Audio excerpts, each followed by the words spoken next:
everybody. Only one each. There's only one each. There's one for everyone in the room. So share. As your mom told you, sharing is caring.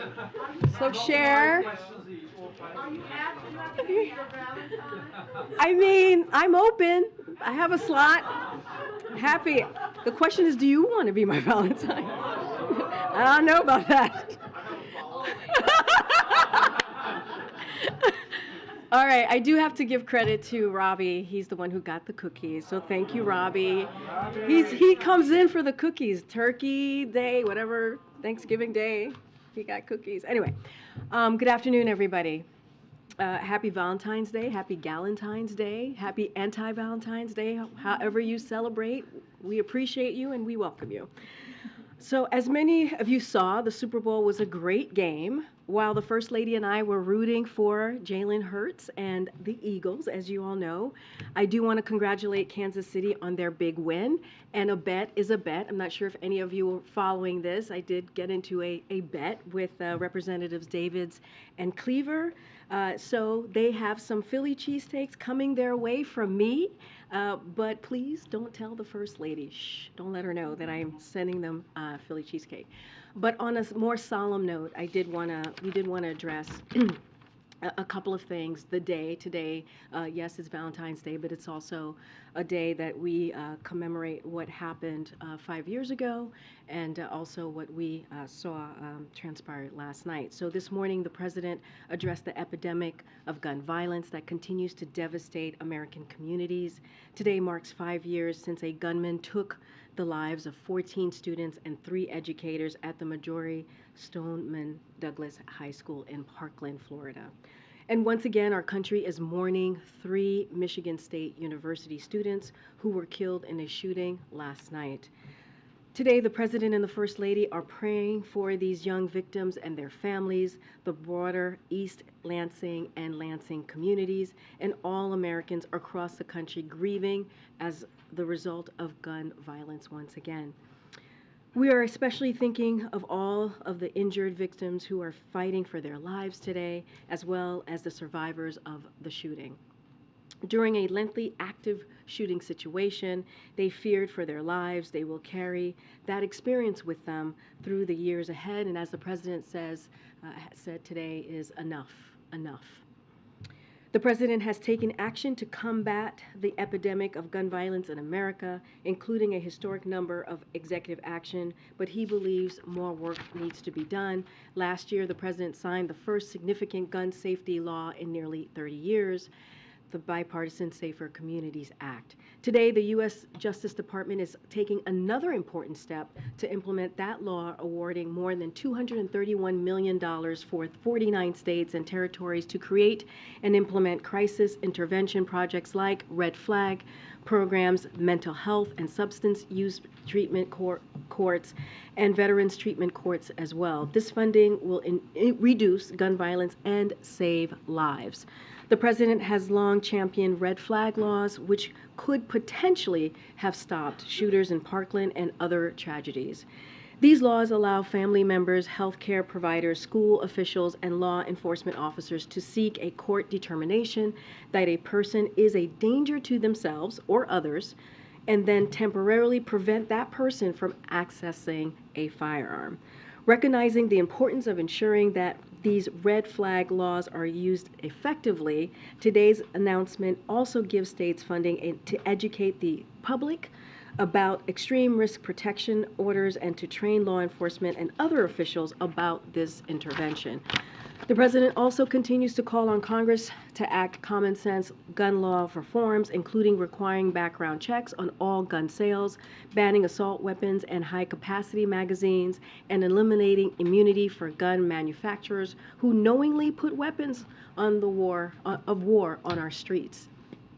We owe it all to those we've lost and to all those left behind to grieve, to continue to act.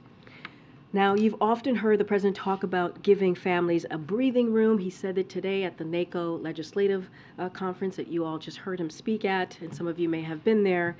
And today we have some progress on what can be one of the most financially sophisticating things families face: medical debt and high healthcare costs. Today, CFPB has released a new report that shows that the number of Americans with medical debt on their credit card reports fell by $8.2 million from the first quarter of 2020 to the first quarter of 2022.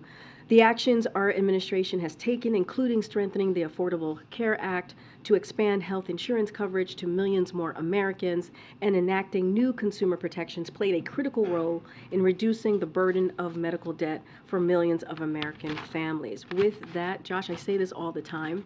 It's good to see you. Good to see you. It feels like it's been forever. Hey, too long. All right, The floor is yours. Let's get to the two subjects. Okay. One is the perpetual hot item as of late. The U.S. shot down 3 objects from the sky that are now deemed to be benign. Louisiana Senator John Kennedy says they can't find the pieces.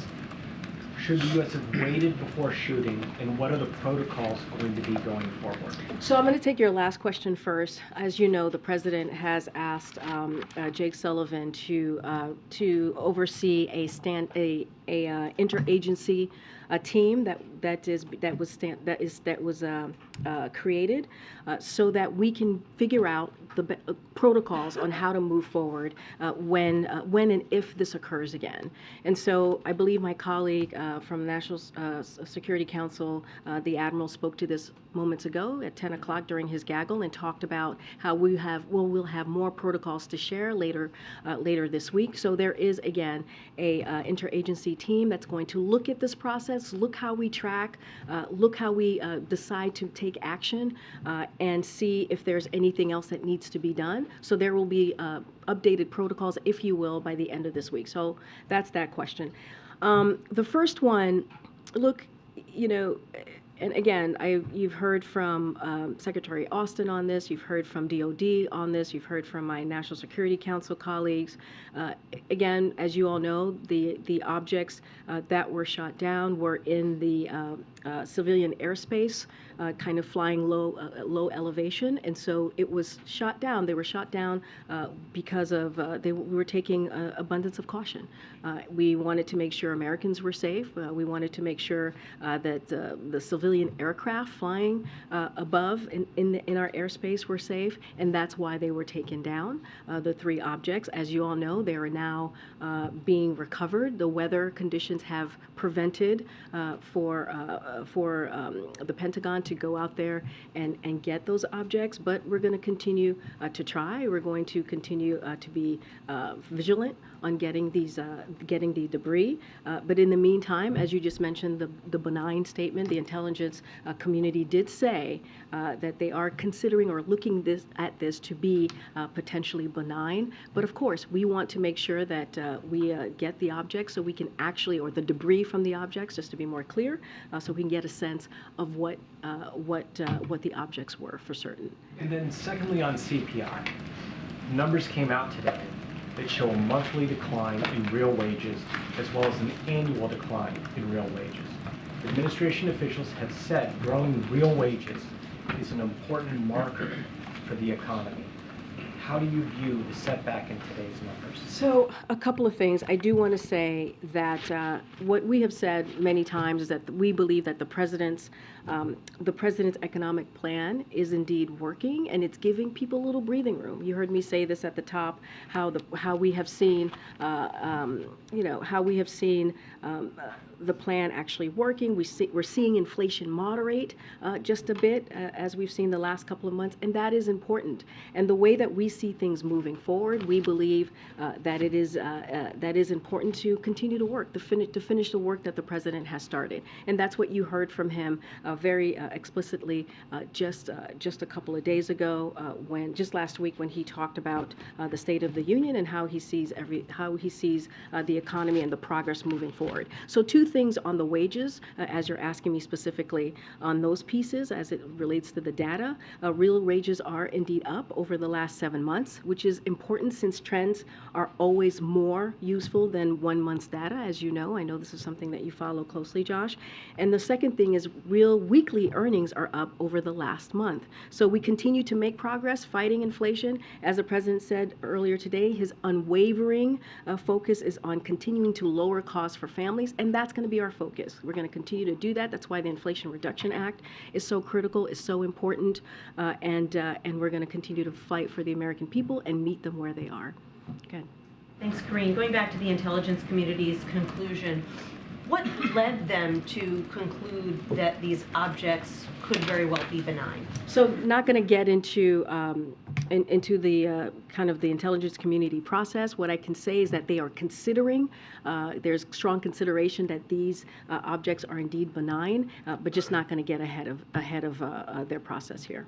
Senator after senator at this all senators briefing this morning wanted to know when the president is going to come forward and speak to the American people. I mean, the U.S. does not shoot objects out of the sky every day. Why hasn't the president come forward and spoken to the American people about this? So I know your colleague asked my colleague this earlier today during his gaggle. And look, the president is taking this very seriously, and he's receiving briefings regularly from his national security advisors, and he's going to continue to do that. We are sharing as much information as we can, as possible, but we do want to make sure that the American people understand that there's no need to panic. The president took this action, as I mentioned earlier, because the objects were indeed flying at lower elevation, and they were in civilian airspace, and we wanted to make sure that we protected that airspace. But again, we want to also make sure that the Americans are not do not panic during this time. A question about the process. Can the Pentagon shoot down an object without presidential approval, or does he need to give his okay first? I can tell you this process and what occurred during the three objects, and also, as you know, the Chinese surveillance balloon. The president was indeed very involved, and the president listened to the recommendations clearly that he got from the Pentagon, and he took action as commander-in-chief.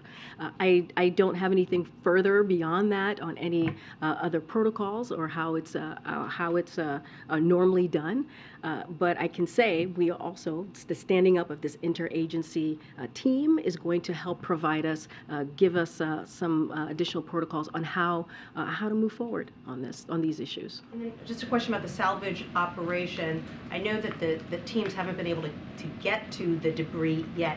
Have the salvage teams been able to locate the debris?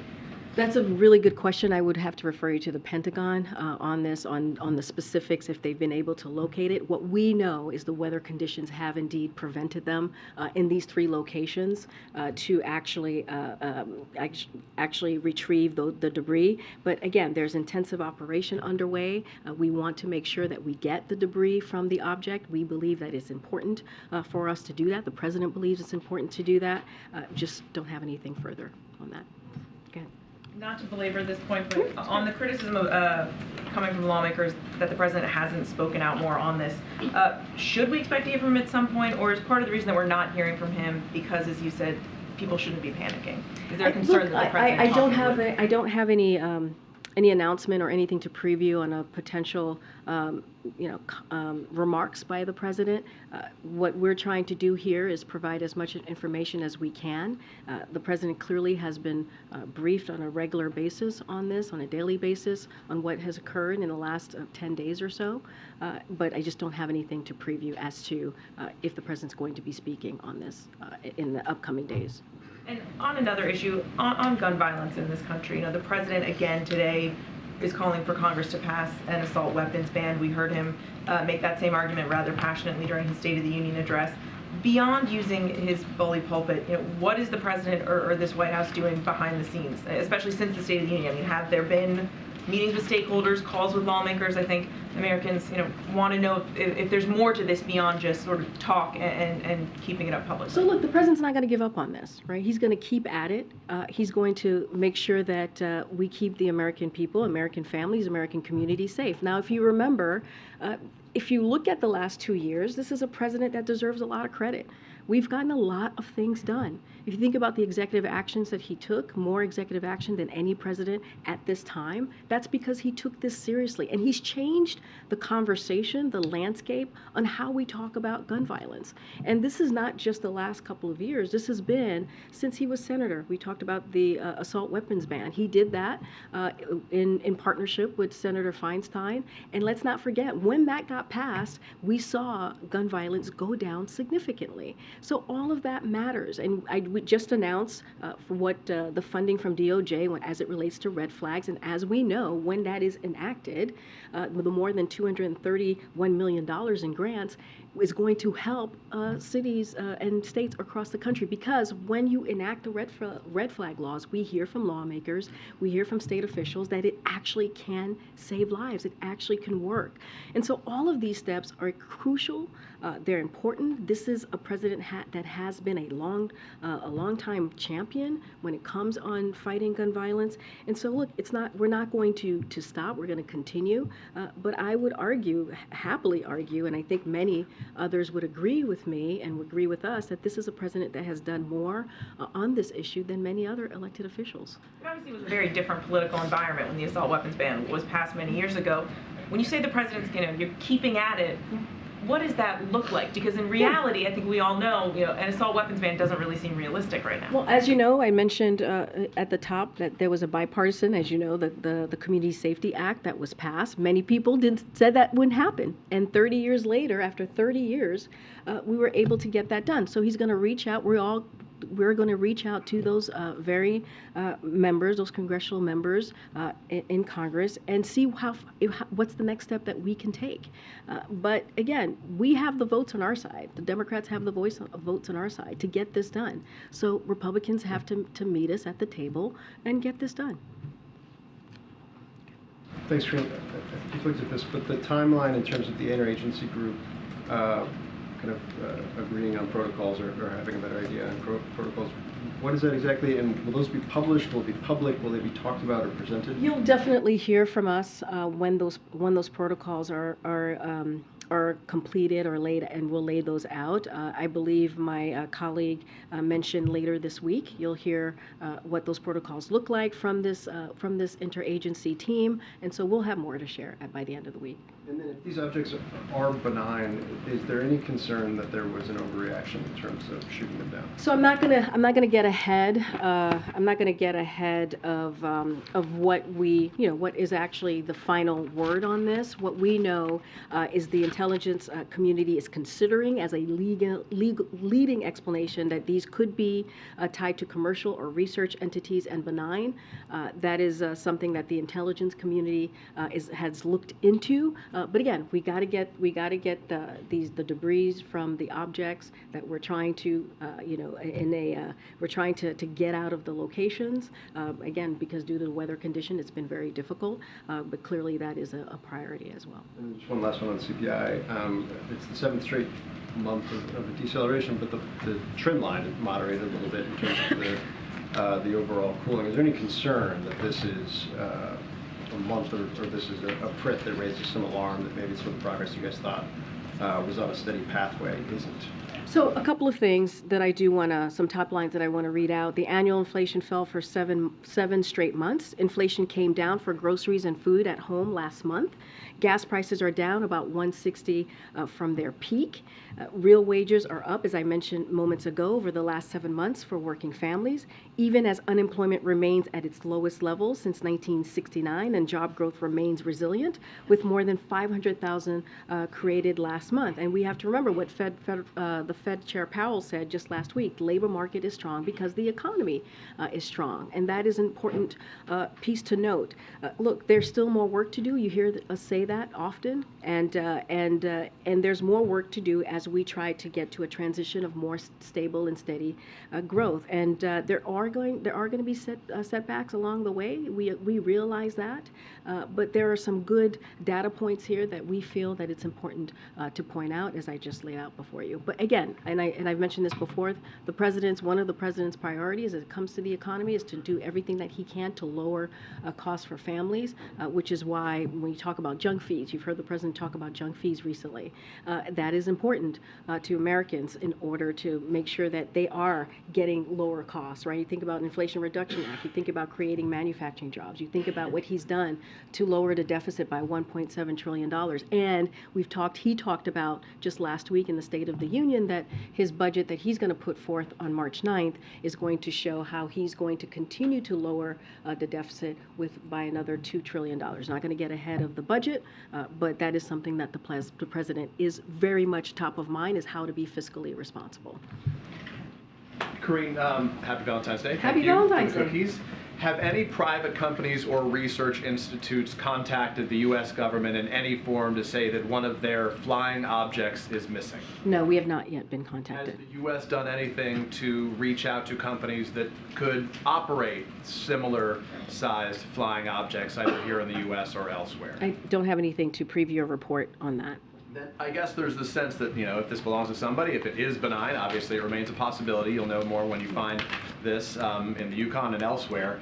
But for those who may fear legal liability, let's say, that they were flying in civilian airspace or the like, what do you say to anybody out there who is watching this conversation and may be hesitant to come forward to the U.S. government to say it's our object that is missing? It's a good question. Again, I don't want to get ahead of the military or the intelligence community as they're trying to really figure out what these objects are. Again, what I said before is that the intelligence community is considering as a leading explanation, which is the commercial or research entities and it being benign. But again, it's a leading thinking that's coming out of the intelligence community. I just don't want to get ahead of them. So to be clear today, you can't say to the cameras, if you had an unknown object out there and it's missing, we're asking you to come forward to the... It's just not something that I'm going to do from here, but I appreciate the question. Then let me ask just one final one, if I can, then about Dianne Feinstein. She just announced after 30 years that she's going to be retiring at the end of this time, her time in the Senate. Serving California first, if you have any comment on that, and separately, acknowledging the responsibilities you have when you're standing behind that podium, your thoughts on the 3 Californians that have already announced their intention to run for her seat. So I'll take the first question first, which is, look, the president looks forward to congratulating Senator Feinstein on her historic and remarkable career. I just mentioned earlier about the assault weapons ban, that they worked together just 30 years ago. So clearly, the president sees the senator as a friend and as a colleague that he's been able to get big things done, and I think that's incredibly important. He sees her as a longtime friend, and he deeply respects all of the collaboration that they have been able to do on historic legislations over the years. As I mentioned, the federal legislation on banning assault weapons. Pardon me. Look, we respect all of the talented officials in California who are expressing interest in running for the seat. And again, as you know, as you stated at the top of your question, I am prohibited from saying anything more on any upcoming races. But again, these are elected officials that we've worked very closely with over the past couple of years, and the president has gotten to know. I'm just not going to comment on their particular, wanting interest in running for that Senate seat. Thanks, Karine. In his speech to the counties last hour, the president suggested that he would like to see a reform of laws related to the tech industry. He specifically said, we've got to change the way the internet works and the way people are able to use our children. Was that a specific reference to the social media companies, and is there anything more you can tell us about the president's ideas? Well, the president has been always very clear about reforming 230. We've been very, very clear about that, reforming the Section 230. And so that's been something that we've said from the last 2 years. I don't have anything more to add to it. I haven't spoken to the president about what he commented on, but it's not different than things that he said before when it comes to tech companies. The new chief of staff here had formerly served for some time on the board of Facebook.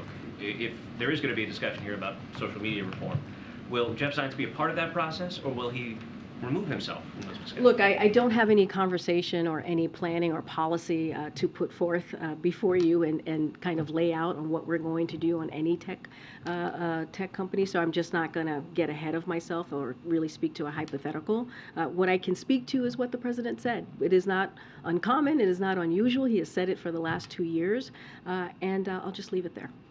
Okay. On the train derailment in Ohio, could you give us an update? Has the administration received any requests for federal assistance?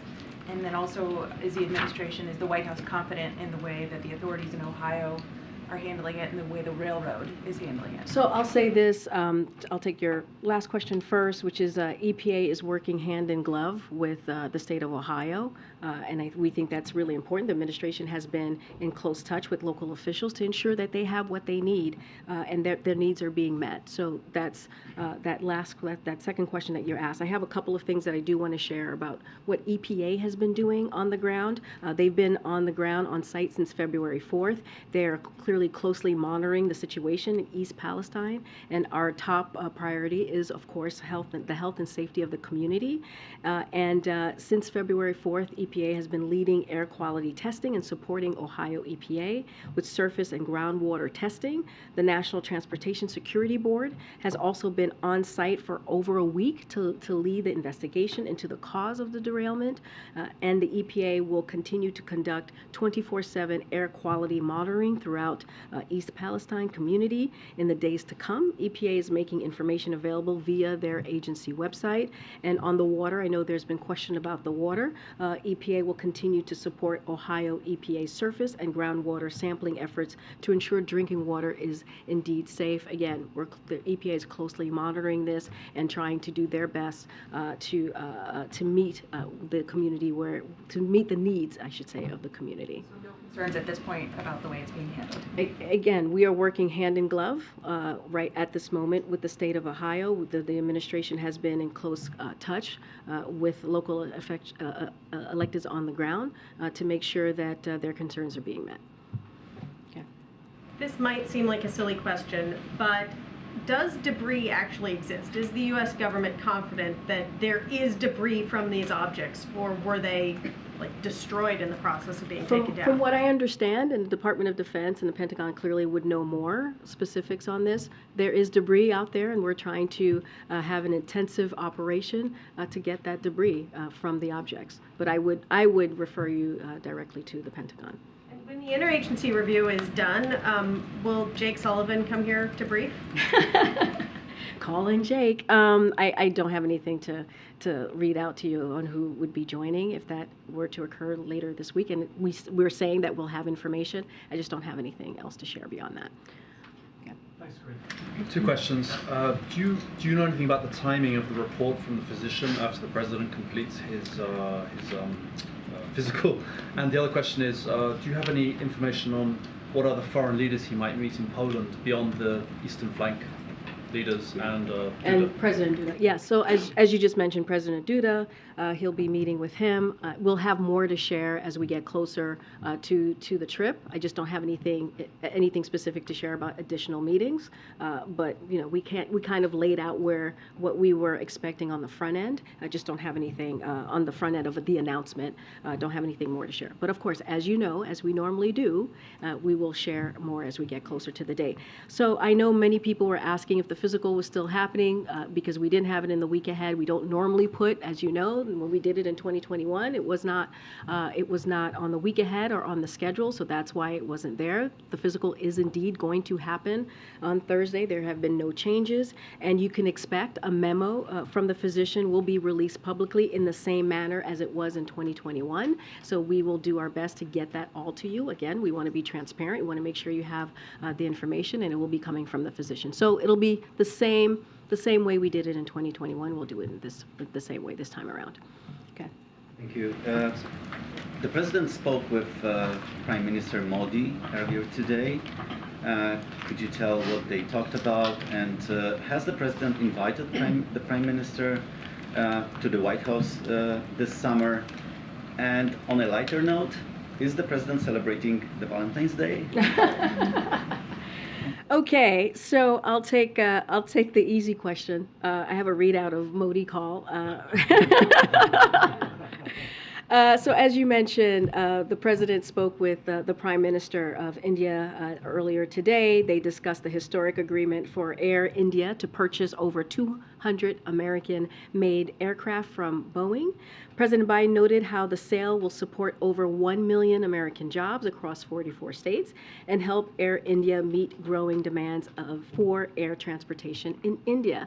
They also discussed the importance of the strategic technology partners between India and the United States, and the two leaders reaffirmed the strength of the U.S.-India relationship and committed to continue working together and in groups like the Quad to advance economic growth for our two countries and expand cooperation on their shared priorities. I do not have a trip or a meeting to announce at this time, and so I'll just leave it there. But they had a very good discussion.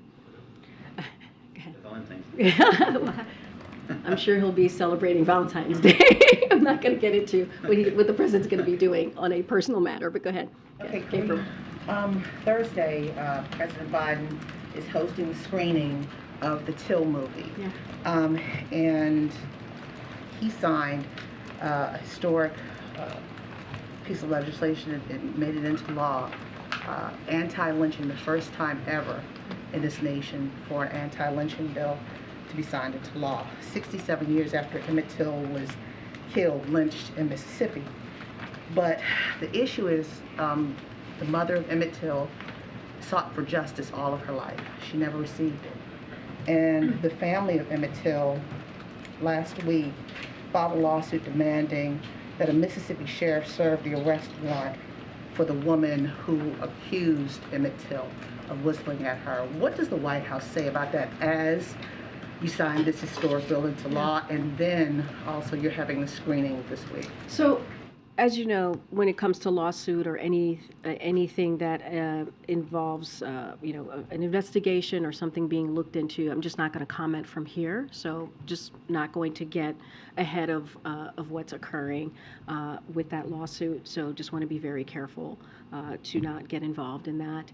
But I think it is Black History Month, as you know.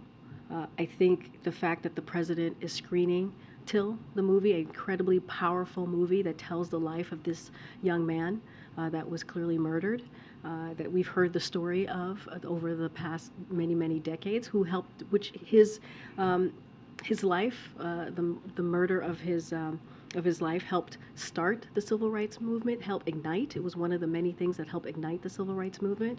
I think that's important that we're doing this at the White House. One of the only, we haven't actually screened many movies, so the fact that we're doing this in this month, I think that sends a strong message from the president and from this White House, from the First Lady, how important we think it is to lift this movie up and to make sure that his story continues to be told and not forgotten. And I think in line with him, with the president signing the lynching bill into law, I think also shows the commitment that this president has. When he walked into this administration, you've heard me say this many times, one of the 4 crises that he talked about was racial inequality and making sure that we do everything that we can to deal with that trauma, to deal with that devastating fact. There's still a lot more work to be done. The work is not done, but the president's going to do everything that he can in his power in the federal government, in this White House, to make sure that we address issues like this. No, wait, I gotta go. It's Chicago, though. It's Chicago. Oh, what? Emmett Till came from Chicago. She's Okay. yeah. Do you mind taking a seat, please? We just so that we're following the protocol within. If you could take a seat within here. So I think you pointed out me. Go ahead. I'm just pointing all over the place. Go ahead. I'll go to Ed. Ed, why don't you go and I'll come back. Thanks, Karine. Yeah, so we've heard some CPI questions. CPI, when can Americans see prices significantly decrease? So, look, what we have been seeing, and I laid this out, we have seen inflation starting to moderate over the last 7 months. And that's important. That's important because, again, the president's economic plan is indeed working, and he's taken some historic steps. We talk often about the gas prices going down to about 160 per gallon. That's because the president took historic steps to see that happening. The last time we saw a peak in gas prices was this past summer. And so, again, the president's going to do everything that he can to make sure that we're lowering costs. Inflation Reduction Act, we just saw in January how insulin, because of the Inflation Reduction Act, how insulin's going to be capped at seniors at $35. That's because of the Inflation Reduction Act. That's what the president signed into law this past summer. We're going to continue to take the actions to lower medical costs, again, from the Inflation Reduction Act. Very important here. So the president's going to continue to take action. We're always going to look at the data points as they come out from CPI or any other piece of data.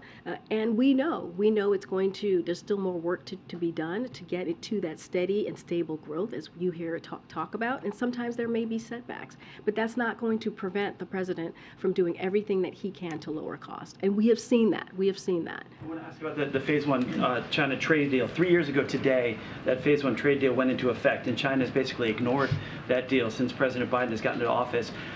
Is the president going to enact the enforcement mechanisms that were written into that deal? Well, look, you said China has ignored that deal, but we have to be clear here that the previous administration's Phase 1 deal, it's their deal, right? Let's not forget that. It's not ours, it's theirs, did not meaningfully address our fundamental concerns with the PRCs. Trade practices, that is just a fact. The PRC did not meet its commitment even in the first year of Phase 1 deal going into effect during the Trump administration. Again, Phase 1 was under the Trump administration. So we are focused on defending American economic interests in ways that will work, including in coordination with our allies and partners through initiatives like the Trade and Technology Council and the Indo-Pacific Economic Framework, and by investing more at home through the Bipartisan Infrastructure Act, through the CHIPS Act, and through the Inflation Reduction Act. Those are all part of the president's economic policies that has actually helped build an economy from the bottom up, middle out, and also bring manufacturing jobs back home. That's how we're addressing this, because Phase 1 did not work. It did not have a meaningful purpose. Again, it was started in the last administration. Okay, Michael. So two more balloon questions. The National Weather Service website here says that 900, the weather balloons are released around the world from 900 locations twice a day, every single day of the year, including 92 released by the National Weather Service in the U.S. That they fly for at least 2 hours a day, drift as far as 125 miles, and cover and rise up to 100,000 feet above the ground. If it turns out, as it looks like, that the president and Mr. Trudeau sent Top Gun fighters to blow weather balloons out of the sky, does the president regret that, and is he embarrassed by that? I'm not going to get ahead of of any final decision. We just don't know yet. We actually just don't know.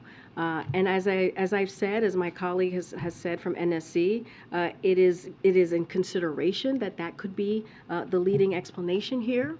Again, is the president embarrassed by that? The idea that you would take hundreds of thousands of dollars of equipment? Michael, let me answer the question. I don't think the president should be embarrassed, right, by the fact that he took action to make sure that our airspace, civilian airspace, was safe.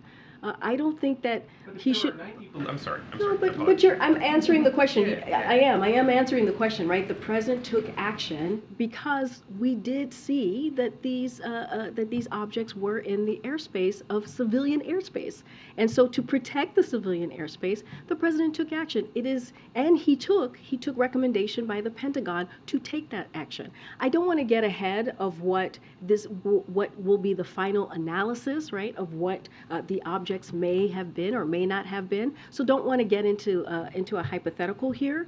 But look, the president does everything that he can, everything in his power, right, to defend, to track, and to protect our airspace. And that's what you should glean from what the actions that this president took. And then one follow-up, which is there's a lot of criticism out there that what really drove the president's decisions in the latter three shoot-downs was an overreaction, a political overreaction to the criticism that he took on the Chinese spy balloon for waiting too long. In other words, that he was criticized for waiting too long in the first balloon, and so the reaction, the overreaction, the critics would say, is that he moved too quickly to shoot down the other ones before even knowing obviously what they were. How do you guys respond to that? I'll respond to it this way. Two different things, right? The Chinese surveillance balloon, completely different operation, if you will, a complete different situation, if you will. It was a balloon, as you all know, that was a Chinese surveillance balloon. The president's number one thing was to make sure that we kept American civilians safe. He took recommendations from the Pentagon, who said that we should follow the path. And he agreed, they followed the path, but he also said the moment that they can to shoot it down, and that's what occurred. But let's remember what happened while the balloon was on its path. We were able to collect data from it. We were able to protect our security data on the ground and learn from the Chinese surveillance balloon. That's what we were able to do. And when it got over an area where it was safe, where we were able to collect, because we are collecting the data that's on the debris, right, that's on the ocean floor, and learning more about its capabilities. And when we were able to do that, they shot it down. And so we're going to learn a lot more because of the action that the president took and because of the action that the Pentagon took, right, with the recommendation that they provided with the president. So that's a different scenario. It's not the same. And as I just mentioned, with the objects, they were in civilian airspace. So the president took action to protect our civilian airspace. The elevation was a little bit lower, and he took that action. They were in the civilian airspace with two different dozens, scores of balloons that are also in the civilian airspace every day. I hear you, and I know that you just read me the national weather data or numbers of balloons. I get that. I don't know those numbers. That's the first time that I'm hearing about them. I appreciate you sharing it with all of us. But what I'm telling you is what I can give you from our vantage point, how we move forward. The Chinese surveillance balloon was very, very different than what we saw with these three objects. Okay. Yeah, Karen. Thanks, Karine. Back to the train derailment. After that incident, the AFL-CIO sent the Federal Railroad Administration a letter requesting an industry-wide adoption of a confidential closed call reporting system. They say that the workers need to be able to report near misses without a fear of retribution in order to increase the overall safety. But there are 7 Class 1 railroads that refuse to adopt it. Where does the White House stand on this? That's a very good question. I have not heard about the letter, so I would need to check in with the team about the letter and what it says and how we're going to potentially respond or how we feel about the comments or the request that you just laid out. I just don't want to get ahead of the team, and so would have to check in with them on this. Speaking, the idea of a system like that, would the administration think that would have prevented an incident like that? Again, I just want to be really, really careful here and not get ahead of whatever discussion or policy or decisions that might be considered from here, and I would need to talk to the policy team. Again, I want to make sure that, just to get back to what I said before, the EPA is closely monitoring the situation that we see in the community, and our top priority is the health and safety of the community. So don't want to get ahead of what's currently happening. Go ahead, George, in the back. Yeah, I did 2 follow-up questions on the train derailment. Should the Obama era rail safety braking rule, the better braking technology rule that the last administration knocked out, should that be reinstated? And secondly, beyond EPA testing and so on, what is the level of the president's concern about human safety in Northeast Ohio and East Palestine now that animals there are dying from the toxic gas? Again, I just want to be really mindful. I know that we're monitoring the situation. I can tell you that the president has been briefed on this, and just don't want to get ahead of what's currently happening on the ground or the reports that we're hearing. But again, I just laid out what the EPA has been doing for about a week. They've been on the ground testing the air quality. They've been talking to locals on the ground, trying to meet their needs at the moment. I just don't want to get ahead of any specifics here because, again, we're monitoring closely. Whether there's a sense of urgency or concern about human life. So look, we're always concerned about human life. That's what I said at the top, right? I said that our number one priority is the health and the safety of the community. That is our number one priority here. That's what EPA is doing on the ground. That's why we've been working hand in glove with the state of Ohio on this issue. And we want to make sure that their concerns are being met.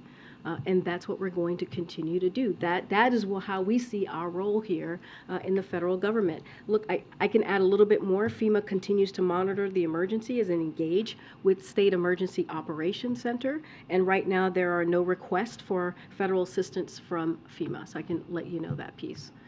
Okay, go ahead. Okay. Erin, right? Yeah. Hi, Okay.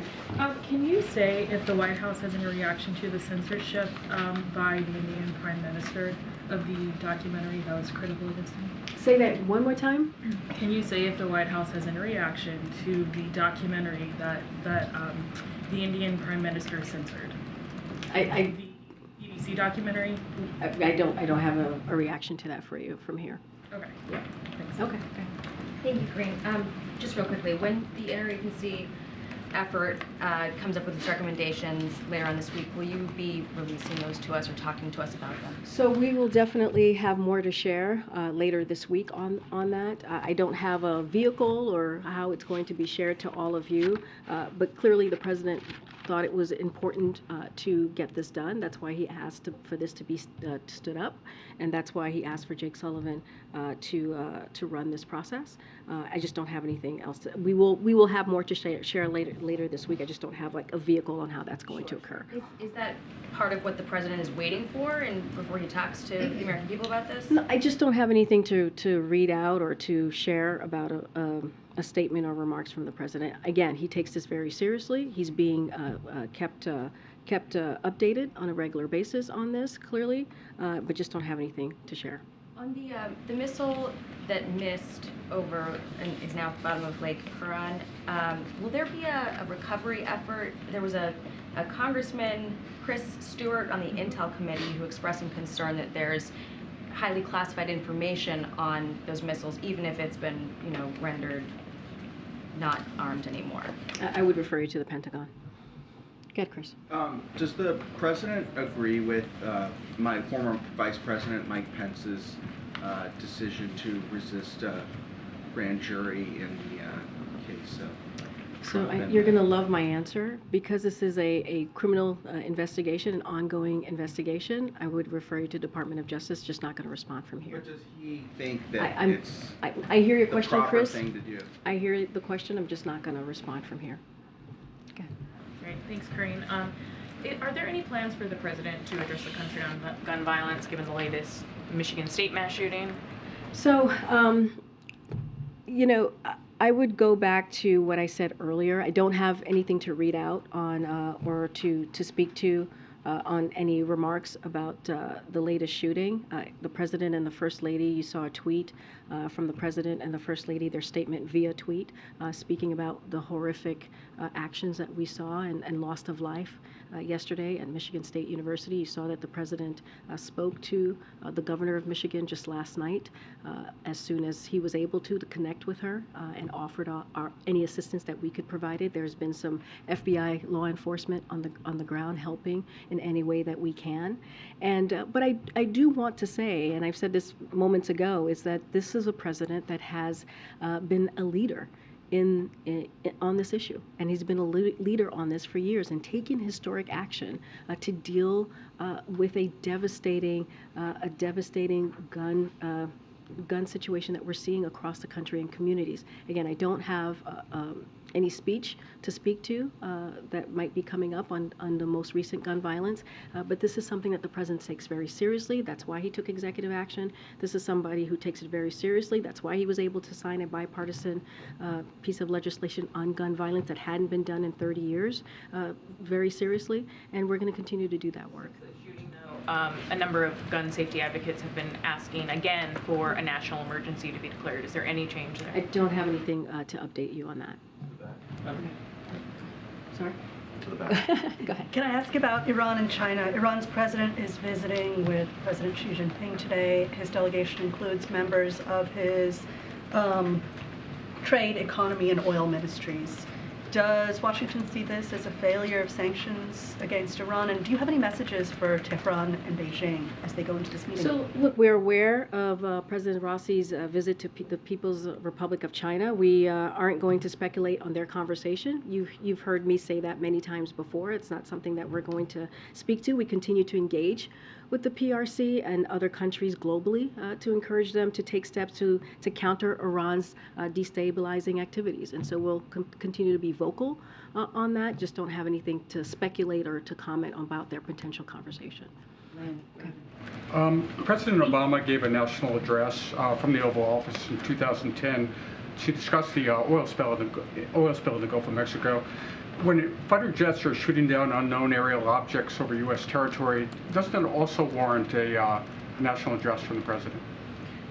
Again, don't have anything to read out on the president's speaking to this. What I can tell you is the president takes this very seriously. He's been briefed multiple times on a regular basis about the objects and what is currently occurring, and trying to get the debris and get a sense of the analysis and get the capabilities of not just the debris, but also the Chinese surveillance balloon. And he'll continue to be updated on those matters. I just don't have anything else to share.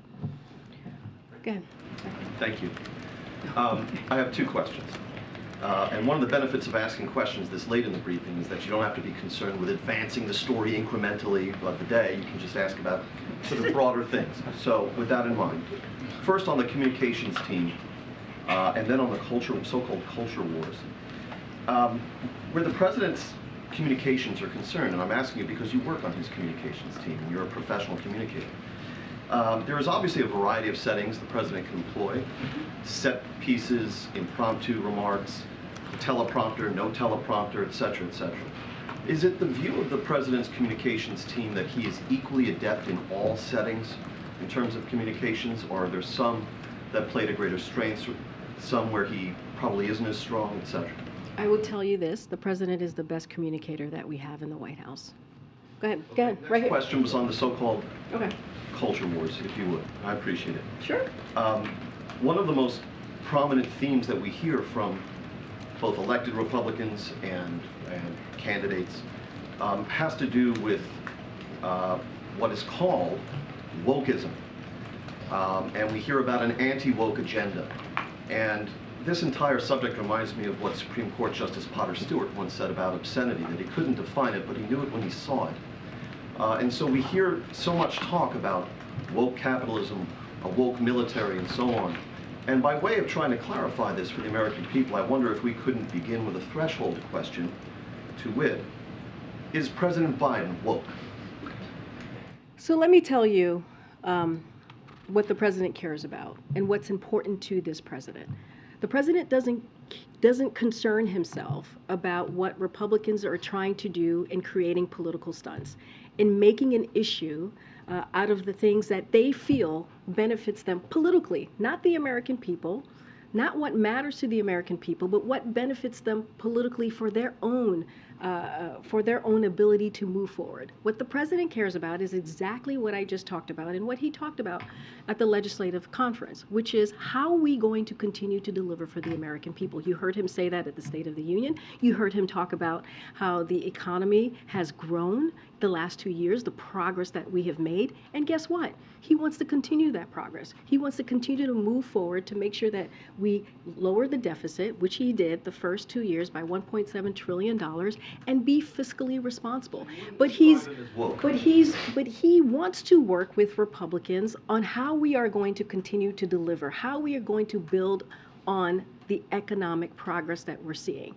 That's not what they want to do. What they want to do is they want to cut Social Security. What they want to do is they want to cut Medicare, and they want to take us back and not actually deal with issues that matter to the American people. Can you imagine if you're an American out there and you hear your congressional member talking about how they want to cut Social Security, talking about how they want to cut Medicare, something that you have worked very hard for many, many years and paid into so you can get those programs. But yet, that Republican senator who we've been talking about from Florida has continued to talk about how they want to sunset these programs.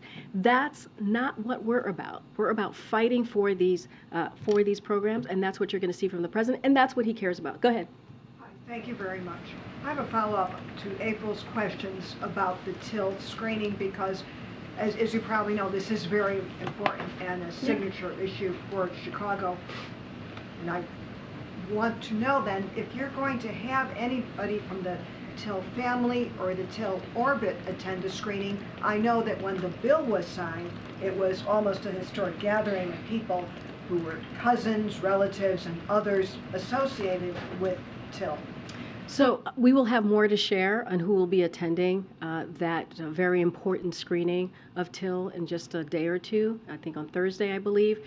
I don't have anything to share at this time, and we'll have more to share. Would I be safe in saying that you do intend, or is there something? I actually just answered your question. We will have more to share in the next day or two. Thanks. Okay, guys, thank you so much. All right, have a great day. Happy Valentine's Day. Don't eat too much cookies.